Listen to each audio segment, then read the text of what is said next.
Yo mga pamangkin, magandang araw. Uncle is back again. Day 7 na nga pala. Ano, kinapos yung dos portos na binili natin kahapon. Bibili pa tayo ng dalawa. Ganun uli na size. Doon tayo uli bibili sa pinagbilang ko kahapon. Tapos tatanong ko na rin yung yero kung tumating na para maipa-deliver na natin. Kasi nagbububong na sila eh. Tara, samahan niyo ako. Yan mga pamangkin, galing na kapal tayo sa hardware. Di ko na na-video eh. Wala kasi isip ko eh. Pupunta tayo ngayon ng ano, na LBC. Kukunin ko yung in-order ko ng mga cup. Magbebenta nga pala ako ng cup. Sa lahat ng gustong bumili, ano, visit nyo yung Facebook ko.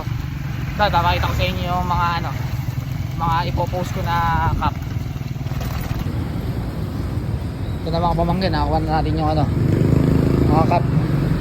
Ito, bali 18 pieces pa lang to, sisimula pa lang naman tayo eh. Mamaya ipopost ko sa real account ko yan para makita ninyo. Ito, nasa bahay na pala tayo. Break time na nila. Alas 9. Ito na pala yung yero mo mga pamangkin, dumating na. Ayan, sa lalagay mo nila sa taas. Hapon na dumating, kaya bukas na ilalagay yan. Ayan o, si Gayle. Guy! Tara!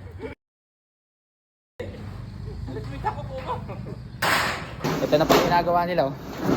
Bukas lalagay na yung bubong na yan. Ayan. Naglagay sila nung ganito.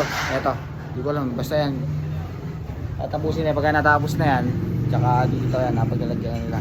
Ito pa, kulang pa to. Kaya mamaya, lalagyan na lahat yan. Kaga pa naman eh. Yung yero nandun muna sa bubong. Bukas na nila yung ilalagay yan. O, diba? Please no. Konting kembot na lang yan. Patapos na tong day natin. Day 7 na ba? Oh, day 7. Day 6 nga pala kahapon. Ano mga pamangkin? Bukas na lang. Papakita ko sa inyo bukas kung paano na yung gagawin. Pero sure, magbububong na yan bukas.